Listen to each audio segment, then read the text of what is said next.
Hello guys, कैसे हैं आप लोग। I am Shahabuddin and this our channel Science Gyan and this our first lecture of this channel. So जैसे कि आप लोग देख सकते हैं कि आज हमारा चैप्टर है कंसर्न्स अबाउट आवर एनवायरनमेंट। ये हमारे क्लास 10 फिजिकल साइंस का पहला चैप्टर है। तो सबसे पहले इस चैप्टर में हम लोग क्या पढ़ते हैं, जनरली बुक्स में दिया हो रहा था लेयर्स ऑफ एटमोस्फियर। तो सबसे पहले लेयर्स से पहले हम लोग आते हैं what is atmosphere. What atmosphere is exactly. काफी सारे लोगों के मन में ये क्वेश्चन आ रहा होगा। तो सबसे पहले मैं आप लोगों के सामने डेफिनेशन लिखूंगा, उसके बाद मैं आप लोगों को एक्सप्लेन करूंगा कि what atmosphere is exactly.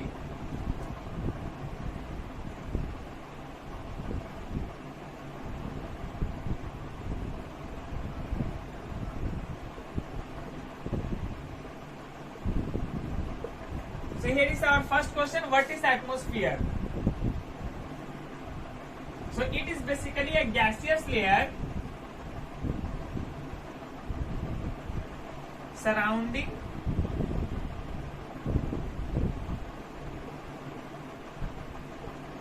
the earth and extends from sea level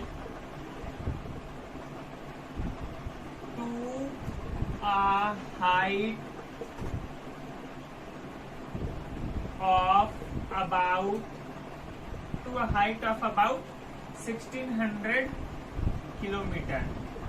so hope आप लोगों को डेफिनेशन से तो मालूम चल ही रहा होगा कि ये गैसियस लेयर है।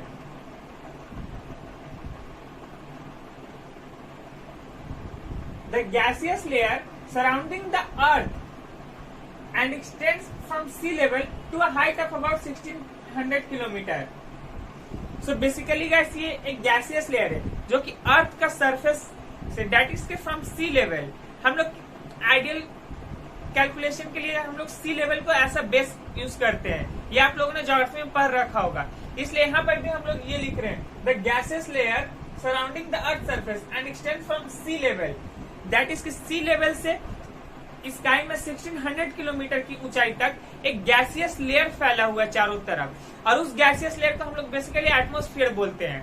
और ये एटमोस्फियर को होना बहुत जरूरी है, बिकॉज विदाउट एटमोस्फियर अर्थ पे कोई लाइफ सस्टेन नहीं कर पाएगा।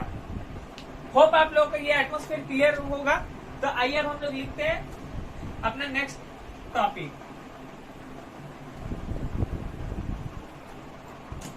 सो हमारा नेक्स्ट टॉपिक है layers of atmosphere.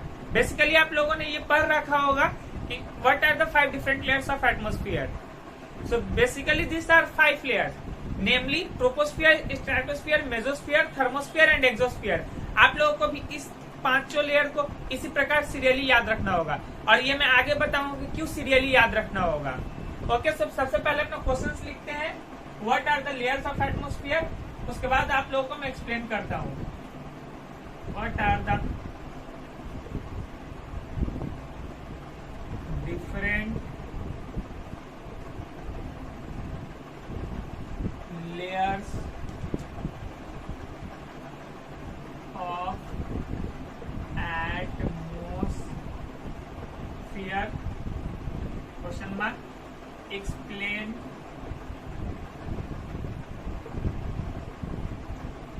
with diagram।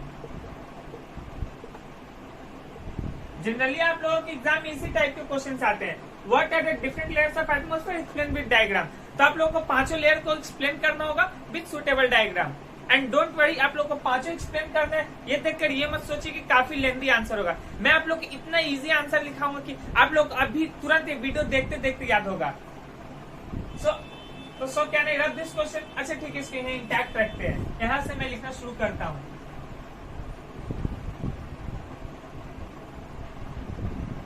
सबसे पहला लेयर है हमारा troposphere.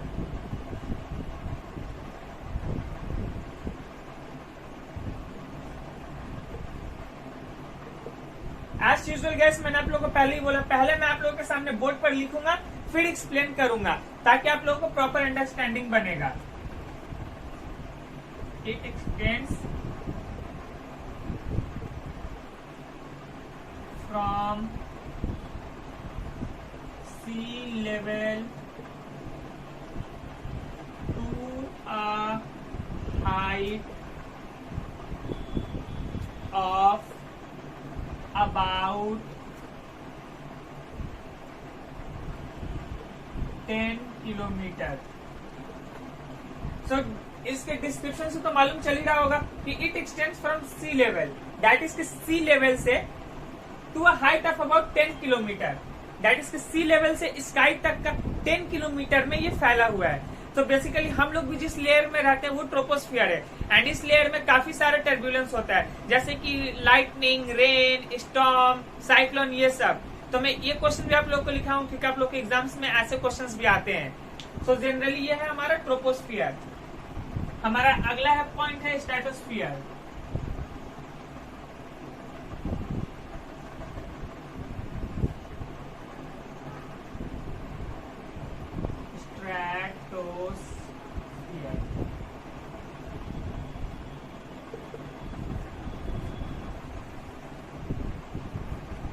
It extends from troposphere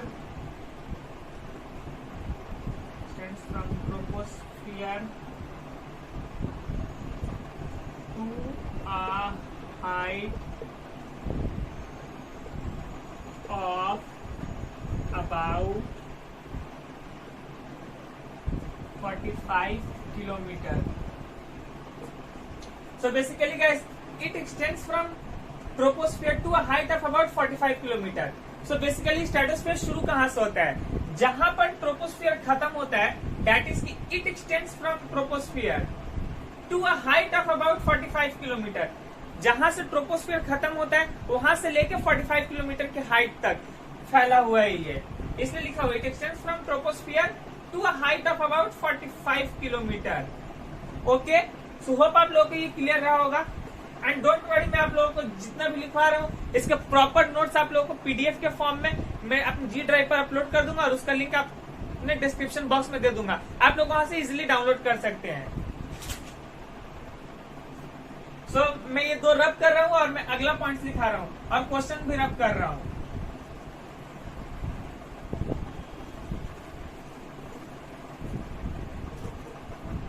हमारा अगला लेयर है मेसोस्फियर।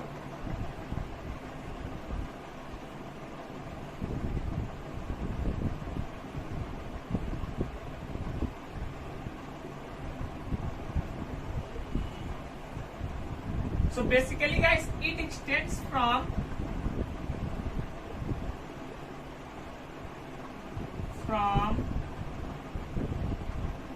stratosphere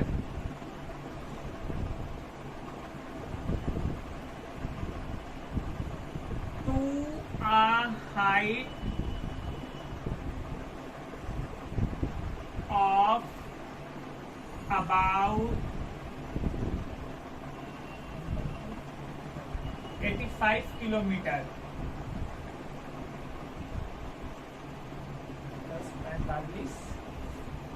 यस गाइस, तो बेसिकली ये हमारा स्ट्रेटोस्फीयर से शुरू होता है और कहां तक खत्म होता है, 85 किलोमीटर की हाइट तक। बहुत सारे, अब आप लोग ये बोल सकते हैं कि बहुत सारे बुक में 86, 85 किलोमीटर है। ट्रोपोस्फीयर का भी मैंने लिखा कि सी लेवल से 10 किलोमीटर का हाइट पे है, लेकिन किसी किसी बुक में 11 किलोमीटर भी दिया रहता है। तो ये वैरी करता है बुक टू बुक, और ये एक्चुअल में कैलकुलेटेड डेटा है, ये एक फिक्स डेटा नहीं है, इसलिए ये वैरी कर सकता है, इससे कोई प्रॉब्लम नहीं है। मैं जो लिखवा रहा हूँ ये डेटा एब्सोल्युटली करेक्ट है और ये दी बेस्ट बुक से लिया गया है ये डेटा, इसलिए don't worry about data. Okay, so it extends from stratosphere. आप लोगों को तो मालूम चल ही रहा होगा कि ये स्ट्रेटोस्फीयर शुरू होता है और कितना में खत्म होता है, 85 किलोमीटर तक। सेम उसके बाद हमारा आता है मेसोस्फीयर, देन थर्मोस्फीयर।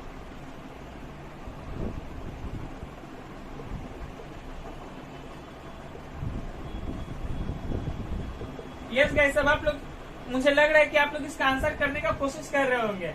इसमें भी वैसे एज इट इज लिखना है, it extends from mesosphere to a height of about 400 kilometer. Okay, sorry, I mean 500 kilometer. It extends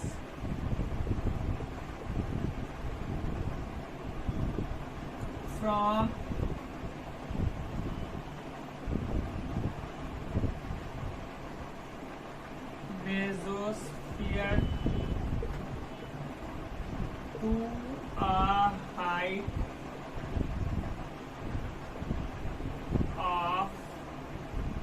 about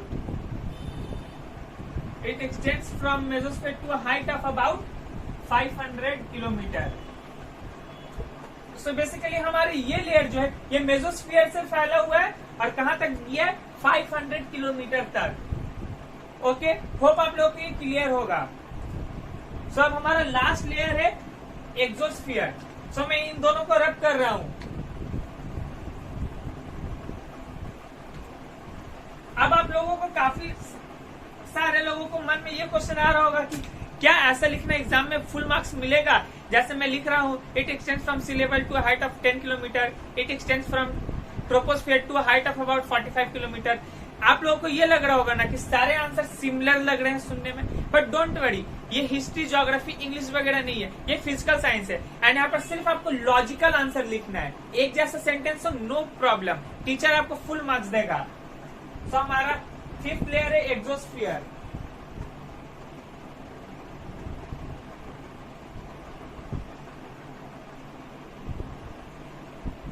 so basically guys ये जो है इसमें सिर्फ एक थोड़ा सा पॉइंट है, इसमें आप लोगों को ये लिखना है it x tends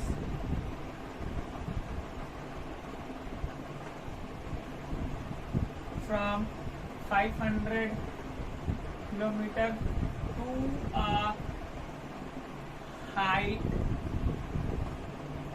of about 1500 kilometre. आप लोग चाहे तो वैसे भी लिख सकते हैं it extends from mesosphere to height of about 1500 kilometre, उसमें भी प्रॉब्लम नहीं है। और ऐसा भी लिखेंगे तो कोई प्रॉब्लम नहीं है। इसलिए मैंने आप लोगों से बोला था इसमें एक पॉइंट है, एक्चुअली वो पॉइंट यही है कि हम लोग यहाँ पर 500 किलोमीटर टू 1500 किलोमीटर लिखना है। ओके, और बेसिकली इसके बाद और कोई लेयर होता नहीं है, क्योंकि इसके बाद एटमोस्फेयर खत्म हो जाता है और स्पेस शुरू हो जाता है। सो स्पेस में कोई एटमोस्फेयर वगैरह नहीं होता। अब मैं आप लोगों को डायग्राम बनाता हूँ। डायग्राम एकदम इजी, एकदम सिंपल बनाऊंगा, आप लोगों को और एग्जाम में फुल मार्क्स मिलेगा। सेम डायग्राम बस बना के आइएगा।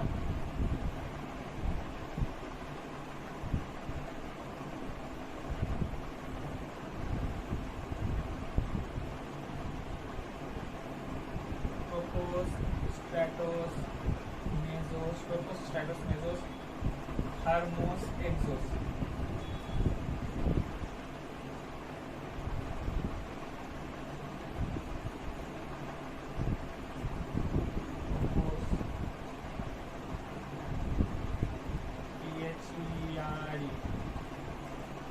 Stratosphere, RATOS, PHERE, stratosphere, troposphere, stratosphere, mesosphere and thermosphere.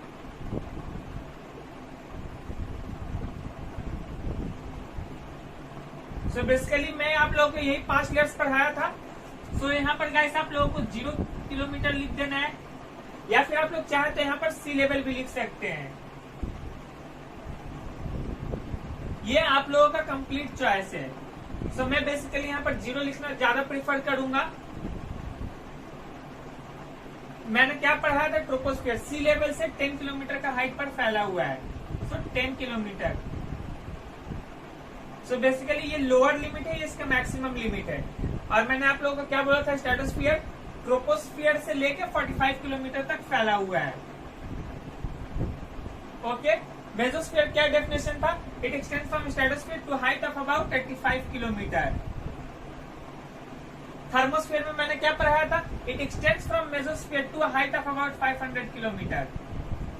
And lastly exosphere में क्या पढ़ाया था, it extends from 500 kilometre to a height of about 1500 kilometre.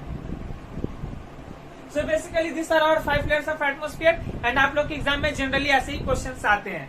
अब आप लोग को मैं काफी सारे इन सभी से रिलेटेड अलग अलग क्वेश्चंस लिखाऊंगा। ओके गाइस, सो ये सब आप लोग मार्क कर लिख लीजिए। एंड डोंट वरी, अगर आप लोग वीडियो देखते देखते नोट्स नहीं बना रहे तो मैं एक्सप्लेनेशन करने के बाद इन सभी का प्रॉपर नोट्स अपने जी ड्राइव में अपलोड कर दूंगा और उसका लिंक डिस्क्रिप्शन में दे दूंगा। सो आप लोग वहां से भी सारे नोट्स डाउनलोड कर सकते हैं। ओके गाइस, सो अब यहाँ पर हम लोग लिखते हैं, जनरली आप लोगों से ये सभी पूछा जाता है, what is tropopause, stratopause.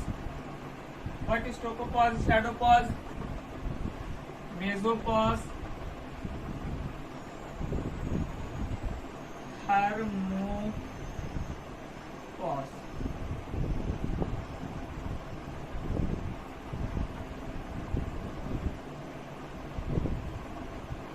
So what is tropopause, stratopause, mesopause, thermopause? तो आप लोग इसका डेफिनेशन काफी सारे तरीके से लिख सकते हैं, बट मैं आप लोगों को जो बताऊंगा वो दी बेस्ट मेथड है. Okay, so what is tropopause? तो जनरली सुनने में आप लोगों को लग रहा होगा कि ट्रोपोस्फियर से रिलेटेड है. सो बेसिकली इसका आंसर भी यही है. The uppermost layer of troposphere is called tropopause. Okay, so मैं लिख देता हूं the upper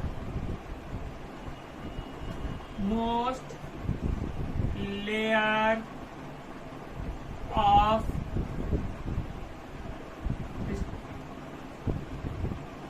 troposphere is called tropopause. So basically the uppermost layer of troposphere is called tropopause. या फिर इसका आप लोग दूसरा टाइप से ऐसे भी लिख सकते हैं, दूसरा definition, the thin layer between troposphere and the thin layer between troposphere and stratosphere. The thin layer between troposphere and stratosphere is called tropopause. Is called tropopause. आप लोग चाहे तो ये डेफिनेशन या फिर ये कोई सा भी लिख सकते हैं, बट मैं आप लोगों को रिकमेंड करूंगा कि ये वाला आप लोग लिखें, because this is the best definition.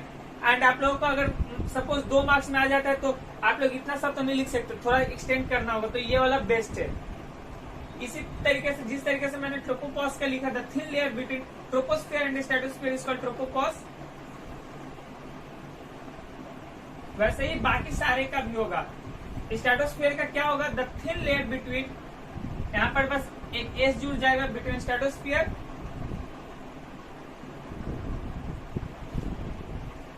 and mesosphere.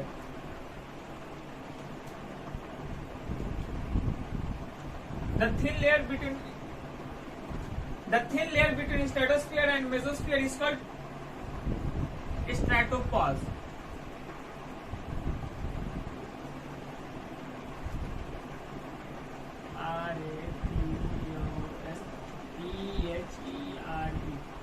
So basically the thin layer between stratosphere and mesosphere is called stratopause. ठीक है गाइस, एक्चुअली हम लोग का जो एटमोस्फियर है, ट्रोपोस्फियर, स्ट्रेटोस्फियर, मेसोस, थर्मोस एंड एक्सो, सो ये बेसिकली लेयर कोई एक लाइन तो नहीं है स्केल से टाना हुआ, जो कि हम लोग सपोज यहाँ पर एक लेयर हुआ, ये ट्रोपोस्फियर हुआ,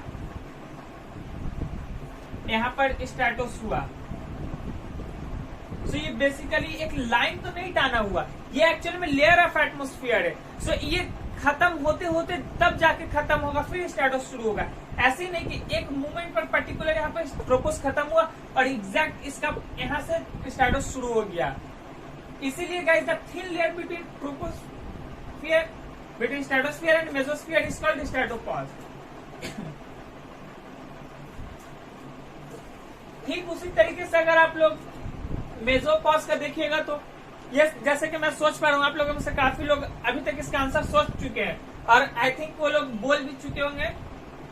तो basically the thin layer between mesopause, यहाँ पर गैस आप लोगों को बस याद करने का की पॉइंट है, मेसोपॉज लिखना है, हम मेसोस्फीयर से शुरू कर देंगे.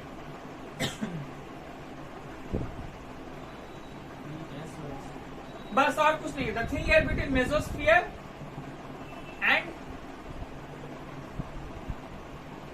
thermosphere. The thin layer between mesosphere and thermosphere is called mesopause is called mesopause.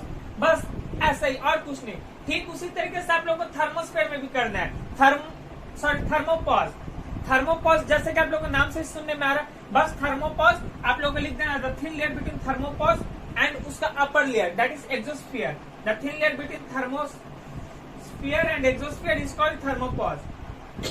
So I hope कि मुझे लिखने की जरूरत नहीं है, आप लोग समझ गए होंगे। और डोंट वरी, मैं आप लोग को प्रॉपर नोट दे दूंगा इन सभी का। और हो सकता है आप लोग यहाँ पर मेरा राइटिंग थोड़ा हॉरिबल लगे, बट क्या करें, मेरा हैबिट नहीं है, absolutely no habit I have, इसलिए बोर्ड में लिखने का। अब हमारा अगला है, आप लोगों में से काफी सारे लोग को अब इस तरीके के क्वेश्चन एग्जाम में मिल सकते हैं। वाई इज प्रोपोज, आप लोगों को जो गाइस मेरे नोट्स मिलेंगे डिस्क्रिप्शन में, वो सभी अंडरस्टैंडेबल हैंडराइटिंग में होंगे, सो डोंट वरी। बोर्ड में थोड़ा हैंडराइटिंग खराब लग सकता है। Why is troposphere is called turbulent layer. So basically troposphere, why troposphere is called turbulent layer? Turbulent means basically अशांत, that is किसमें इतना हलचल क्यों होता है, ठीक है, ये पर्टिकुलर वर्ड, इससे साफ मालूम चल रहा है ट्रोपोस्फियर में इतना हलचल वगैरह क्यों होता है। सो बेसिकली मैंने क्या बोला था, ट्रोपोस्फियर क्या है, सी लेवल से लेकर 10 किलोमीटर की हाइट तक फैला हुआ है। सो उसी तरीके से अगर हम लोग यहाँ पर देखें इसका आंसर, तो सी लेवल से 10 किलोमीटर तक फैला हुआ है, तो दैट इज हम लोग इतना जो कार्स वगैरह चलते हैं उससे पॉल्यूशन वगैरह निकलता है। फिर इसमें हम लोग क्या बोला था स्टार्टिंग में, इसमें रेन होता है, स्टॉर्म होता है, साइक्लोन वगैरह आता है इसमें, इसी वजह से ये टर्बुलेंट लेयर इसको बोला जाता है। सो बेसिकली आप लोगों को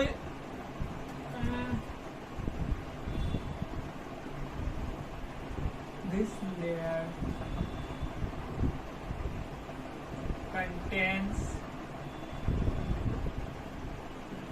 dust particles. This layer contains dust particles, water droplets,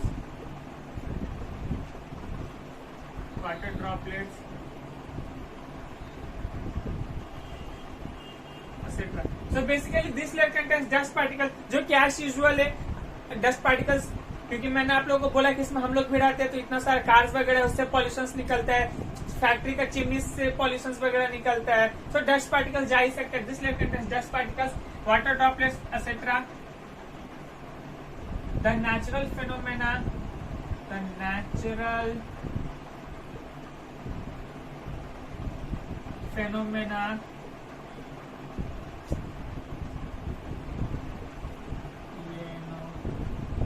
phenomena like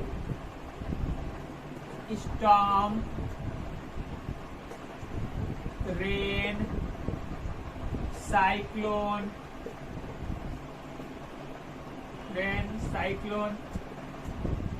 etc. occurs in this layer. First up, so comma this layer is called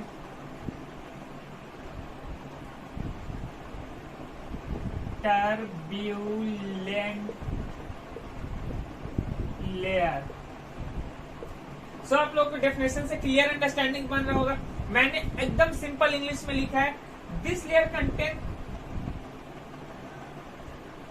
contains dust particles, water droplets, etc. The natural phenomena like storm, rain, cyclone, etc. occurs in this layer. So this layer is called turbulent layer. So basically storm वगैरह से इस layer का calmness रहता नहीं है, इस वजह से रेन वगैरह से कामनेस इसमें एकदम नहीं रहता, इस वजह से इस लेयर को हम लोग क्या बोलते हैं, टर्बुलेंट लेयर भी बोलते हैं। आप लोग के एग्जाम में इस तरह के क्वेश्चंस काफी ज्यादा देखने मिलते हैं, इसलिए अच्छे से इसको नोट करिएगा। एंड डोंट वरी, अगर आप लोग नोट नहीं करते हैं तो मैं इसका एज यूजुअल कितना बार अभी तक बोल चुका हूँ, इसका नोट दे दूंगा। अब आते हैं हमारे स्ट्रेटोस्फीयर पे। वाई स्ट्रेटोस्फीयर इज कॉल्ड काम लेयर। आप लोगों को क्वेश्चन घुमा के भी दे सकता है, वाई स्ट्रेटोस्फीयर इज सो काम, वाई स्ट्रेटोस्फीयर इज कॉल्ड काम लेयर। सो ये एग्जामिनर के ऊपर, बट डोंट वरी, आंसर तो वही लिखना है। सो बेसिकली यहां पर होगा this layer is almost free from clouds. This layer is almost free from clouds. So, this layer is almost free from clouds and dust particles. Full stop. The natural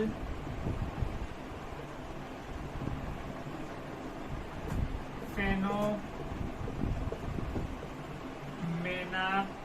like storm,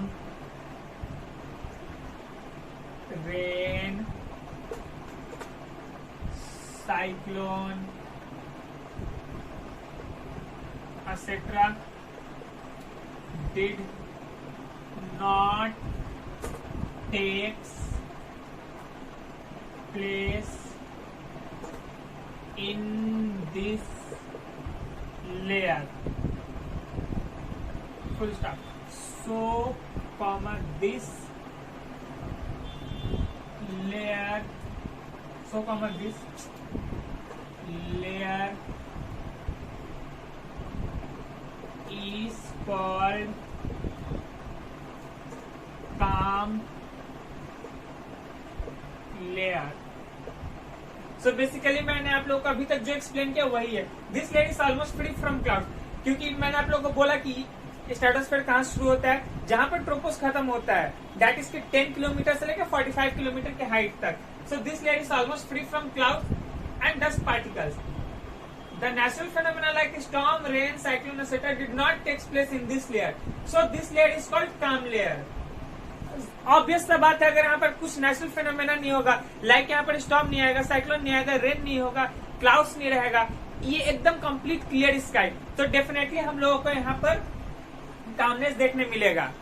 आप लोगों ने काफी सारे movies वगैरह में तो देखा होगा एज यूजुअल कि एयरप्लेन स्काई में तो एकदम फ्लुएंट उड़ता है, लेकिन जब लैंडिंग का टाइम आता है तो देखता है कि जैसे जैसे वो नीचे आ रहा है वहां पर बारिश होने लगता है। आई थिंक आप लोग ये इमेजिन कर पाए होंगे ये सब मूवी सीन। तो बेसिकली होता क्या है, एयरप्लेन जो है या फिर जेट प्लेन्स वगैरह वो सभी स्ट्रेटोस्फीयर में उड़ते हैं। एंड जैसा कि मैंने बोला स्ट्रेटोस्फीयर क्या है, free from the natural phenomena like storm, rain, cyclone did not take place in this layer. मतलब कि ये लेयर एब्सोल्युटली फ्री है इन सभी चीजों से, स्टॉर्म, रेन, साइक्लोन वगैरह से। सो इस वजह से एयरप्लेन जो है वो एकदम इजीली उड़ता है स्काई में, उसको वहां पर बादल वगैरह कुछ नहीं दिखता।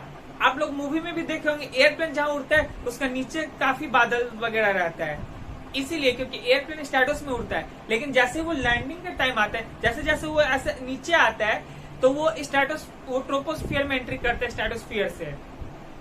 इस वजह से अगर ट्रोपोस्फियर में बारिश हो रहा होता है तो आप लोगों को देखने मिलता है कि ऊपर तो वो शांत था जहां उड़ रहा था, लेकिन जैसे जैसे नीचे आ रहा बारिश हो रहा। सो एक्चुअल रीजन उसका पीछे यही है। और आप लोग को काफी सारे बात नोट करना होगा, जैसे कि हम लोग ट्रोपोस्फियर में जैसे जैसे हाइट बढ़ता है वहां पर टेम्परेचर घटता है। स्ट्रेटोस्फियर में फिर इसका उल्टा होता है, स्ट्रेटोस्फियर के एकदम लोअर में टेम्परेचर सबसे कम और टॉप में ज्यादा। दैट मीन्स कि स्ट्रेटोस्फियर में हम लोग 10 किलोमीटर से 45 किलोमीटर में जैसे जैसे ऊपर जाएंगे टेम्परेचर बढ़ने लगेगा। फिर मेसोस्फियर में इसका उल्टा होगा, दैट इज कि हम लोग 45 किलोमीटर से 85 किलोमीटर में जैसे जैसे ऊपर जाएंगे टेम्परेचर घटेगा। फिर थर्मोस्फियर में टेम्परेचर बढ़ेगा। ये फेनोमेना ऐसे चलता रहेगा, ट्रोपोस में घटेगा, स्ट्रेटोस में बढ़ेगा, मेसोस्फीयर में फिर अगेन टेम्परेचर रिड्यूस होगा एंड थर्मोस्फीयर में वापस से टेम्परेचर इंक्रीज होगा। और मैं आप लोगों को इस वीडियो के बाद काफी सारा नोट्स दे दूंगा, क्योंकि एक वीडियो में इतना सारा तो कवर कर पाना पॉसिबल नहीं है। आप लोगों में से ये भी क्वेश्चन आ रहा होगा कि what is ionosphere. So basically thermosphere को ही आयनोस्फीयर भी बोलते हैं, ठीक है। आप लोगों को मैं काफी सारे नोट्स दे दूंगा, डोंट वरी। आप लोगों को बेसिकली मैं काफी सारे बुक्स फॉलो करता हूं, तो उन सभी में से जो जो क्वेश्चंस आप लोग के बोर्ड्स में आते सिर्फ वो चुन चुन कर दूंगा। सो इस वजह से मैं आप लोगों को कुछ पेजेस के पीडीएफ दूंगा और प्लस मैं अपने हैंड रिटन नोट्स दूंगा। अगर आप लोग मेरे नोट्स को प्रॉपरली पढ़ लेते हैं, कंप्लीट नोट्स को, तो आई कैन अश्योर यू कि आप लोग के 95 मार्क्स आने ही आने हैं। 95 मिनिमम तो आएगा ही आएगा अगर आप लोग प्रॉपरली फॉलो करते हैं तो। सो ये मेरा फर्स्ट लेक्चर था, होप आप लोगों को पसंद आया होगा। Regarding any doubt from this lecture आप लोग कमेंट कर सकते हैं, और आप लोगों को वीडियो अच्छा लगा तो प्लीज इस वीडियो को लाइक करें, चैनल को सब्सक्राइब करें, बेल आइकन जरूर प्रेस करें, और मिलते हैं आप लोगों से अगले वीडियो में एक नए टॉपिक के साथ।